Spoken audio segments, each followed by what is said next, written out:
हिंदी में यूपीएससी की तैयारी से संबंधित प्रोग्राम्स को देखने के लिए सब्सक्राइब करें स्टडी IQ-IAS हिंदी।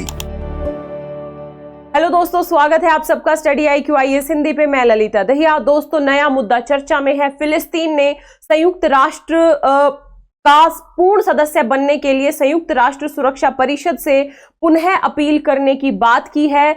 हम ये मुद्दा समझेंगे कि इस मुद्दे की पृष्ठभूमि क्या है, और साथ ही हम आज की इस परिचर्चा में ये जानने का प्रयास करेंगे कि संयुक्त राष्ट्र का सदस्य बनने के लिए किन प्रक्रियाओं को पूरा करना पड़ता है। तो सबसे पहले हम शुरुआत करते हैं यहां से।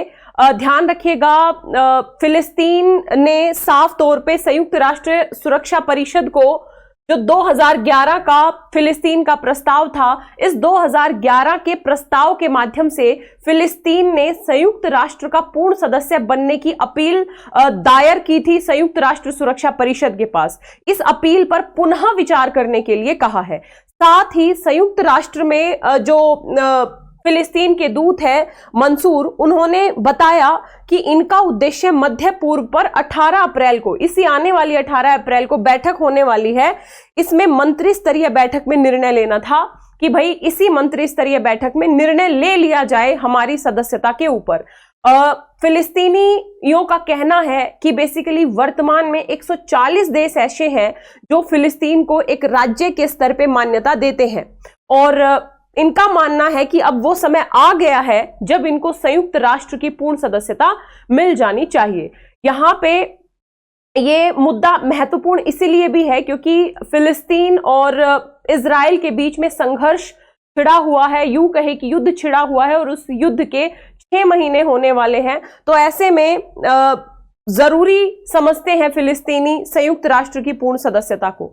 लेकिन क्या बाधाएं हैं इस सदस्यता के सामने, उन बाधाओं को हम जानने का प्रयास करेंगे। सबसे पहले हम प्रोसेस को देखते हैं कि किसी भी राष्ट्र को संयुक्त राष्ट्र की जो सदस्यता है, पूर्ण सदस्यता है, वो कैसे मिलती है।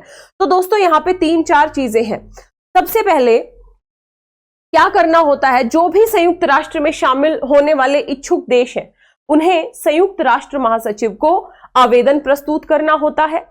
संयुक्त राष्ट्र महासचिव इसे मूल्यांकन और वोट के लिए जो 15 सदस्यीय सुरक्षा परिषद है उसके पास भेजते हैं। ठीक है, 2 चरण पता लगे। तीसरी बात यह होती है कि इस 15 सदस्यीय सुरक्षा परिषद में से कम 9 सदस्यों का वोट पक्ष में होना चाहिए, प्लस जो 5 स्थायी सदस्य हैं, इन 5 में से कोई भी वीटो ना करे, यानी ये 5 स्थायी सदस्यों की सबकी सहमति होनी चाहिए।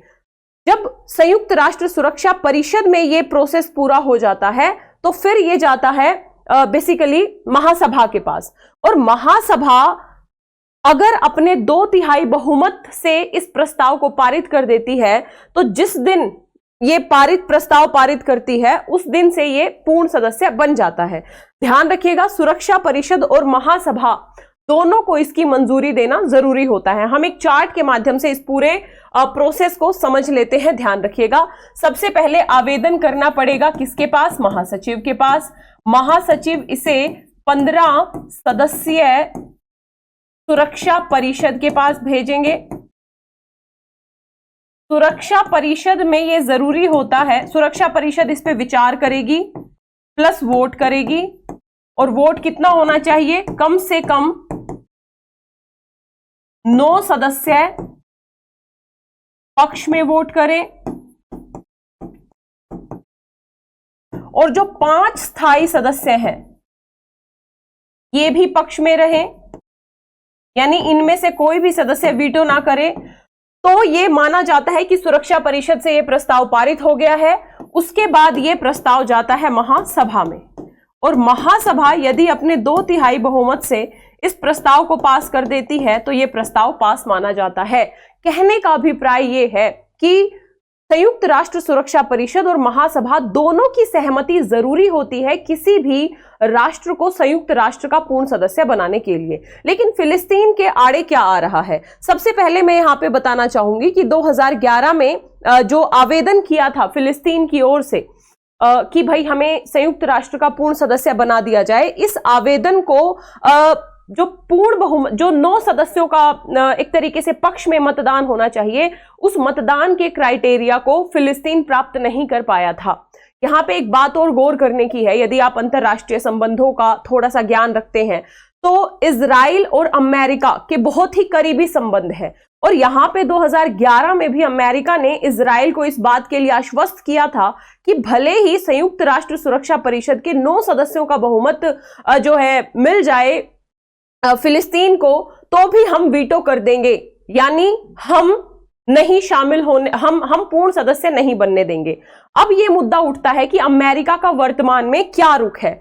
इस पे साफ तौर पे जब अमेरिका से पूछा गया कि क्या फिलिस्तीनियों की पूर्ण सदस्यता पर वीटो करेगा अमेरिका, तो अमेरिका के प्रतिनिधि ने साफ तौर पे कहा है कि मैं इस बारे में अटकलें नहीं लगाने जा रहा हूं कि भविष्य में क्या हो सकता है। हालांकि अमेरिका ने साफ तौर पे फिलिस्तीन को हिदायत दी है कि फिलिस्तीन और इजराइल पहले शांति प्रक्रिया के माध्यम से जो भी विवाद है उनका समाधान करें, उसके बाद ही पूर्ण सदस्यता के ऊपर विचार किया जा सकता है। यहां पे ध्यान रखने वाली बात है, परीक्षा के दृष्टिकोण से आपसे पूछा जा सकता है कि संयुक्त राष्ट्र का सदस्य बनने की प्रोसेस क्या है, तो उस प्रोसेस में से 9 सदस्यों का जो मत है उसको याद रखिएगा।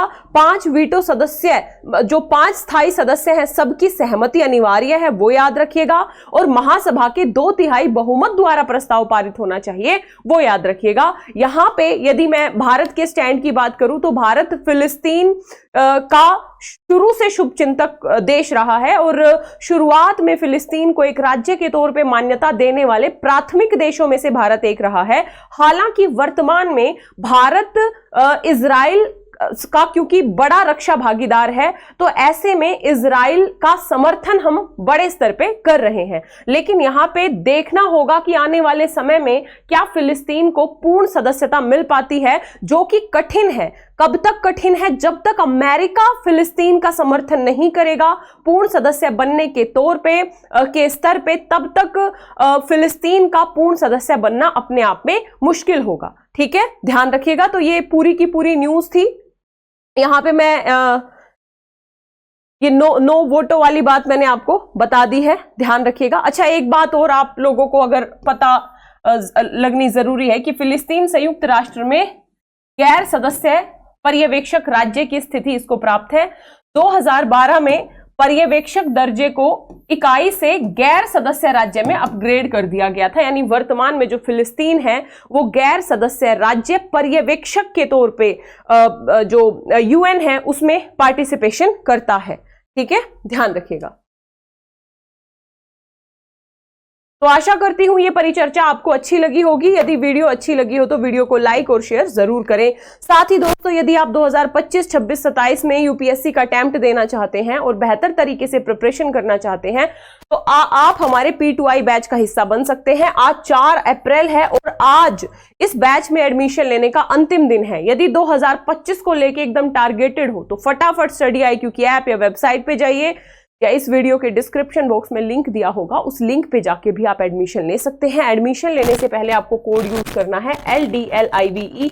LD लाइव कोड के साथ ये जो बैच है ये आपको मात्र 29,999 में मिल जाएगा।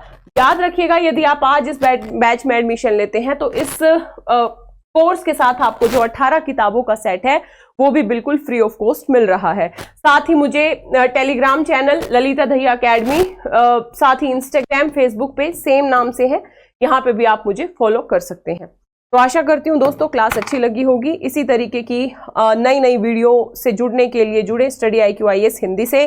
Thank you so much. Hindi में यूपीएससी की तैयारी से संबंधित प्रोग्राम्स को देखने के लिए सब्सक्राइब करें स्टडी IQ IAS हिंदी।